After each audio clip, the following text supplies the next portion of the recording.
নমস্কার, আপনাদের সবাইকে স্বাগত। এমন একটি খবর সামনে এসেছে যা শুনে আপনারা চমকে যাবেন। যারা বলেন রাশিয়া ভারতের বন্ধুত্বপূর্ণ সম্পর্ক সবথেকে মজবুত, তারা এবার কি বলবেন।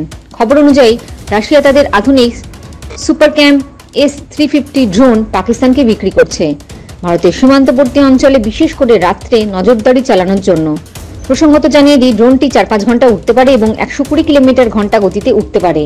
এর রেডিও রেঞ্জ 70 থেকে 80 কিলোমিটার পর্যন্ত এবং ভিডিও রেঞ্জ 50 থেকে 100 কিলোমিটার। এই ড্রোন -40 থেকে 45 ডিগ্রি অবধি তাপমাত্রা সহ্য করতে পারে। পাকিস্তানের সাথে ভারতের যুদ্ধ হওয়ার একটি সম্ভাবনা আছে পিওকে কেন্দ্র করে। পাকিস্তানের হাতে সুপারক্যাম S-350 ড্রোন থাকার জন্য কিছুটা বাড়তি সুবিধা পাবে। রাশিয়ার কি উচিত হয়েছে ভারতকে জিজ্ঞেস না করে পাকিস্তানকে এই অস্ত্র দেয়া? এর আগে সুখোই S-400 দিয়েছে চীনকে। নিজের অস্ত্রের ব্যবসাটা কি ভালোই বোঝে রাশিয়া? তবে আমাদের ঘাবড়ানোর সেরকম কিছু নেই, কারণ ইউক্রেন অনেকগুলি S-350 ড্রোনকে ভূপাতিত করেছে। তাই এর বিরুদ্ধে কি করে লড়তে হবে তার টেকনোলজি পেয়ে যাবে।